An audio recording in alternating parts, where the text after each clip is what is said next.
édition du Festival international de Pakao Koulibantang. Une édition riche en tout cas en événements. Et je pense que le thème du festival de cette année a été un thème assez développé, surtout hier avec le professeur Cissé. Aujourd'hui, le parrain est revenu sur ça. Donc c'est un thème assez intéressant, parler de la culture comme facteur de cohésion sociale, levier de développement économique, ça veut tout dire. Le professeur l'a dit, sans culture, un peuple sans culture, c'est un peuple sans âme. La culture, c'est l'âme. Donc il est intéressant quand même de voir ce qu'on a fait depuis hier, de saluer ça et saluer surtout l'engagement de M. le maire, M. Ablaye Fati, qui n'a ménagé aucun effort pour qu'on puisse être là aujourd'hui et qu'on continue à célébrer la culture, parce que c'est pas facile en tout cas dans les zones rurales de parler de la culture. Les gens n'ont pas la culture de vivre la culture. Donc c'est important que ces initiatives de ce genre puissent se faire dans les communes rurales. C'est pour cela qu'on est très ravis et nous sommes déterminés à ce qu'on poursuive le projet et que des générations et des générations puissent arriver, que des délégations puissent quitter depuis à l'extérieur pour venir assister à ce festival. C'est pour cela que nous avons rêvé pour l'intituler le Festival international de Pakao Koulibantang. Nous avons rêvé au-delà de la commune, au-delà de l'arrondissement, au-delà du département, au-delà de la région, au-delà du pays même. C'est pour cela qu'on est en tout cas déterminé à poursuivre le combat jusqu'à ce que, comme je l'ai dit, des délégations puissent venir partout dans le monde célébrer ici ensemble la diversité culturelle du Pakao.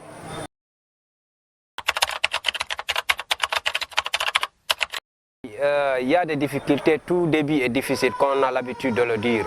Et néanmoins, on se débrouille avec les moyens du bord. Pour le moment, on n'a pas trop de partenaires, mais c'est en cours. On est en tout cas en train de solliciter des organisations non gouvernementales pour nous soutenir dans le projet. Il y a des personnes de bonne volonté également qui sont prêtes à nous accompagner dans le projet. Donc je pense qu'on va se battre. Et le côté financier est pour l'instant un peu compliqué, mais je pense que ça va aller. Parce que c'est dans les difficultés que germent les idées, c'est dans les difficultés qu'on peut en tout cas trouver des solutions. Et depuis l'année dernière, la première édition, à chaque fois que les autorités viennent ici, on entend, ils magnifient cette idée-là, ils magnifient vraiment cette initiative-là. Et j'ai été vraiment touché quand le professeur a encouragé l'équipe municipale, en particulier son chef, le monsieur Ablaye Fati.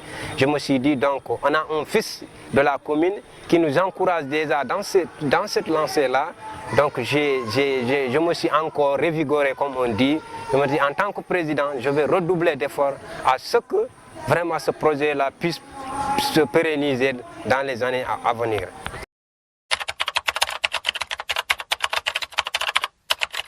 Voilà, comme je vous ai dit tout à l'heure, petit à petit, les gens adhèrent à l'idée. Parce que, pourquoi les gens n'ont pas cette culture de vivre la culture. On vit la culture dans les cérémonies culturelles, les baptêmes, les mariages, comme ça. Mais venir célébrer la culture en quittant dans sa localité, c'est-à-dire en communion avec d'autres communautés, avec d'autres ethnies, ça, on n'a pas cette culture-là. Mais néanmoins, il commence à s'approprier vraiment cette idée-là. D'abord, je salue toute la presse qui est venue vraiment couvrir l'événement. Et je rends grâce à Dieu qui nous a permis d'assister à la deuxième édition du Festival international de Pakao Koulibantang. Mais aussi, surtout, je remercie particulièrement le parrain de l'événement, un fils de la commune, et qui vraiment est engagé pour vraiment accompagner toutes les initiatives allant dans le sens du développement, puisque c'est un acte de développement, c'est un professeur émérite qui vraiment fait la fierté de toute la population de la commune de Koulibantang. L'objectif de ce festival, c'est une rencontre du donner et du recevoir. Nous voulons à travers ce festival, en tout cas, rassembler toute la population de la commune de Koulibantang à travers la culture. Puisque, comme certains l'ont dit, un peuple sans culture, c'est comme un peuple qui n'a pas d'âme. C'est-à-dire que c'est à travers la culture que nous pouvons vraiment, en tout cas, renforcer la cohésion sociale et aussi enclencher des dynamiques d'ensemble qui vont permettre à ce qu'on asseoir vraiment un développement durable. De ce point de vue, l'initiative de ce festival, c'est de mettre les fils et les filles de la commune de Koulibantang à travers ces différentes composantes pour que nous puissions communier ensemble. Chacun montre sa culture, chacun montre en tout cas les différentes valeurs culturelles qui sont dans notre commune. Et moi j'ai toujours l'habitude de dire que le département, ou bien le PACA de façon générale, regorge un potentiel culturel qui n'est pas exploité. Et nous voulons à travers en tout cas ce festival participer à l'exploit de ce patrimoine culturel qui n'est pas connu par le grand monde.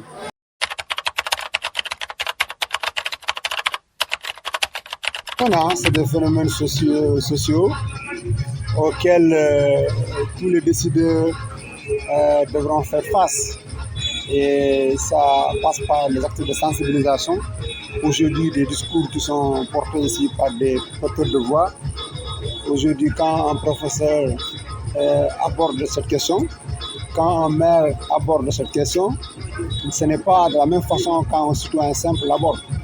Donc ça veut dire que le phénomène de migration, c'est un phénomène aussi ancien que le monde. Donc ce n'est pas un phénomène qu'on peut endiguer. Justement, il faut encadrer le processus. Il faut encadrer, en tout cas, de telle sorte que en tout cas, ça n'impacte pas négativement sur nos communautés. La migration en soi n'est pas mauvaise. Elle n'est pas une mauvaise chose, mais elle doit être encadrée et elle doit être orientée en fonction de nos objectifs, en fonction des priorités de nos communautés, en fonction de nos réalités. Et donc, surtout maintenant par rapport à la déperdition scolaire, ça aussi c'est une réalité dans notre zone. Ça se comprend aussi, parce que l'école n'a pas toujours existé dans nos communautés. Donc quand ça arrive, ça désintègre un peu notre société, parce que ce n'était pas ça que nous avons l'habitude de voir. Parce qu'il y avait une stratification sociale dans notre communauté. La femme a un rôle bien déterminé, tout comme l'homme a son rôle à faire. Donc du coup, si l'école évolue pour un peu changer certaines donnes, ça va quand même, il va de soi qu'il y ait des résistances. Cela dit, nous devons être persévérants et résilients par rapport à ces choses-là, puisque aussi bien l'homme, la femme peut vraiment aller à l'école et réussir et accompagner ou aider ses parents. Pour dire qu'il appartient à nous, décideurs politiques, à nous, en tout cas porteurs de voix, de mener ce combat-là. C'est un combat de sensibilisation, un combat d'apprentissage, un combat de formation pour permettre à ce que nos sociétés puissent vraiment accepter la scolarisation des filles. Aujourd'hui, il y a beaucoup de programmes que l'État a lancés, il y a beaucoup de structures d'ONG qui interviennent dans ce sens. Mais à mon avis, il faut mieux encadrer le processus pour que aussi ça ne nous amène pas en tout cas à se déraciner. Parce que aussi, on parle de culture tout à l'heure, on doit être en tout cas dans les deux, l'ouverture et l'enracinement. Ça veut dire que moi, à mon avis, je pense que pour que la scolarisation des filles se passe très bien, il faut aussi qu'on repense un peu notre curriculum. Le programme qui est enseigné souvent dans nos écoles ne sont pas souvent en adéquation avec nos réalités culturelles. Ça aussi, c'est un autre problème. Mais tout compte fait, en tant que décideur, nous devons lutter contre ce fléau, permettre à ce que les filles aussi puissent aller à l'école, puisque tout comme les hommes, les filles aussi peuvent vraiment aider leurs parents.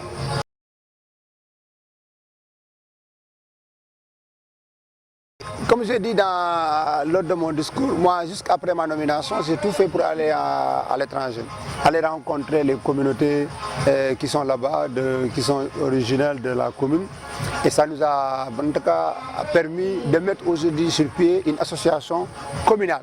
Ils ont le papier, ils ont leur chaise à Barcelone. Ils ont même commencé à faire des activités ici. Ils ont creusé un puits ici à Velangara. Et c'est le lieu pour moi de les remercier. De les remercier, de les encourager, mais aussi de lancer un appel solennel à l'endroit de toute la diaspora. Pour ceux qui ne sont pas encore adhérés à cette association, qu'ils puissent le faire. Parce que c'est extrêmement important. Le rôle aujourd'hui de la diaspora est connu de tous. La diaspora joue un rôle essentiel pour le développement économique de tous les pays, y compris même ces pays qui accueillent. Ça veut dire qu'aujourd'hui, si vous regardez les expatriés français qui sont là, la manne financière qui permet de contribuer à l'économie française, c'est immense. Ça veut dire que la diaspora, elle est toujours importante. Donc, je vous dis que la diaspora doit pouvoir travailler à accompagner les acteurs locaux que nous sommes pour vraiment booster le développement. Aussi, et ça passe seulement la diaspora, les cadres de cette commune-là, qui sont un peu partout à travers le pays, ces gens aussi, je les lance en appel solennel, de revenir au bercail, de faire leur comeback, puisque aussi il faut qu'ils viennent investir ici, il faut qu'ils viennent nous aider, il faut qu'ils viennent nous accompagner à travers leurs idées, à travers le réseau, à travers leurs connaissances, pour que vraiment qu'ensemble, que nous puissions amorcer le véritable développement que la population espère de nous. Et ça, c'est possible si nous travaillons ensemble. C'est le lieu aussi de féliciter, de remercier le parrain, qui aujourd'hui a compris que vraiment il est temps vraiment de venir nous aider, puisqu'il le fait déjà dans son village, mais le fait aujourd'hui d'accepter d'être le parrain de cette édition montre qu'aujourd'hui, il vient de le dire dans son discours, qu'à partir d'aujourd'hui, il est engagé à côté du conseil municipal pour vraiment, surtout sur le secteur dans lequel il œuvre, la santé, qui est un secteur en tout cas névralgique. C'est essentiel, parce que quand on sait aujourd'hui que parmi les domaines de compétences transférés aux collectivités territoriales, la santé est là-bas. Et la santé joue rôle, en tout cas occupe une place prépondérante. Et donc nous nous remercions vraiment déjà de cette opportunité que le professeur nous offre. Et nous allons le saisir, et parce que nous allons vraiment, juste après cette activité, on va essayer de voir avec lui qu'est-ce que nous pouvons faire ensemble pour permettre à ce que nos populations puissent accéder à la santé, mais aussi en tout cas aux soins nécessaires qu'il faut, surtout dans le secteur ou dans le domaine de compétences qu'il exerce. Parce que là aussi on a le besoin immense. Nos femmes ici, elles souffrent pas mal de problèmes liés à la santé. Donc étant un professeur de ce domaine, de ce secteur-là, il pourra nous accompagner vraiment à aller dans ce sens.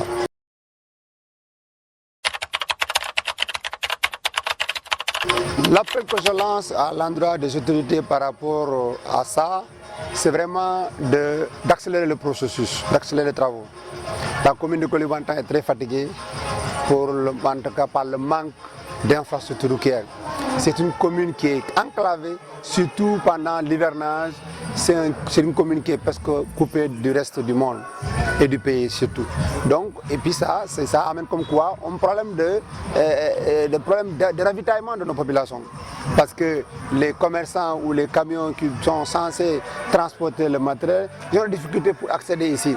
Donc, ce qui fait que nous demandons à la route, qui est vraiment le maître d'ouvrage, d'accélérer le processus vraiment de construction de la route du Pakao. Le Pakao, ce qu'on appelle la rive gauche du Pakao, à savoir Karanta Bassarayoba, que les travaux soient accélérés. Et puis aussi au-delà des travaux de route, que les travaux de route, de piste de production aussi, soient accélérés. Puisque Koulibantang regorge vraiment un potentiel foncier extrêmement important. Nous disposons de 14 km de vallée. 14 km de biens, je dis bien. Et nous avons une forêt dense de 5 km². Ça veut dire que la terre, elle est disponible, elle est abondante, elle est fertile. Et nous avons aussi des femmes qui sont là, mais qui ont besoin d'être accompagnées, qui ont besoin d'être formées, qui ont besoin d'être financées. Et aussi ça, aussi, nous comptons vraiment au pouvoir public, mais aussi aux partenaires de nous accompagner. Nous comptons, il n'y a pas que ça. Il y a aussi aujourd'hui le courant, c'est vrai que dans certains villages c'est venu, mais sur les 26 villages que compte la commune de Koulibantang, il n'y a que presque 6 villages qui sont électrifiés. Ça veut dire que le ratio est très faible. Et nous comptons vraiment sur le pouvoir public aussi de nous accompagner pour que vraiment la commune de Koulibantang puisse être vraiment, en tout cas, électrifiée dans sa totalité. C'est aussi quelque chose qui nous tient à cœur et nous voulons vraiment que ça soit accéléré le plus vite possible. Koulibantang, dont le thème principal cette année est la culture, facteur de cohésion sociale, mais également levier de développement des territoires. Comme je l'ai dit tantôt, la culture est au début et à la fin de toutes choses, c'est l'âme des êtres humains. suis vraiment honoré d'être choisi comme parrain.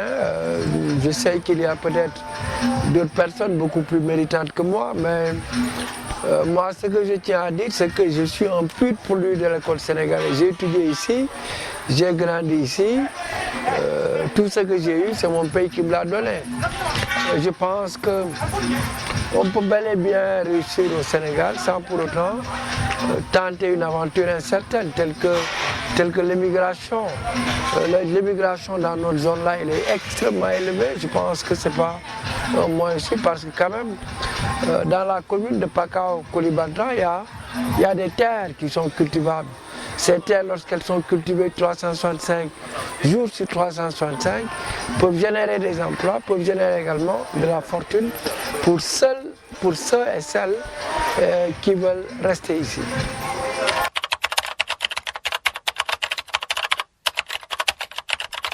J'en profite pour révéler également notre casquette. Je suis le président de la Société sénégalaise de colposcopie et de pathologie liée au papillomavirus. C'est une société savante qui se singularise dans la lutte contre le cancer du col de l'utérus. Au Sénégal, chaque jour, vous avez 5 nouveaux cas, vous avez 4 femmes qui meurent de cancer du col de l'utérus. Malheureusement, ça survient dans les pays en développement et notamment même dans les zones pauvres comme la zone de Pakao, Koulibantang. Je pense que dès cette année, je vais essayer de voir avec mes proches collaborateurs pour quand même, lors de la caravane que nous allons organiser, nous allons essayer de faire une escale à Koulibantang pour essayer de dépister et de traiter les femmes. Mais également, je pense également nous allons faire le plaidoyer pour la vaccination des filles également contre le cancer du col de l'utérus. Vous me permettrez également, avant de finir, que je veux lancer un pic aux autorités sénégalaises que la vie des populations ne se limite pas à Dakar. Le Sénégal également, c'est le Sénégal des profondeurs. Le Sénégal des profondeurs a besoin de l'électricité. Imaginez-vous dans la zone de Pakao, Koulibantang, vous avez 26 villages, mais seuls 6 villages sont électrifiés. C'est inadmissible. On a besoin d'une équité territoriale. On a besoin également d'une démocratisation des infrastructures. Il faut que des infrastructures routières soient construites. L'Ageroute a commencé de construire la route de la rive gauche du Pakao, mais je pense que la cadence doit être accélérée. Et puis, comme le président Bassirou Diomaye Diakhar Faye l'a dit, avec son premier ministre, je les exhorte à venir vers Pakao Koulibantang parce que là, il y a des sols disponibles, il y a des terres disponibles pour l'agriculture afin qu'on puisse atteindre ce qu'on appelle la souveraineté alimentaire.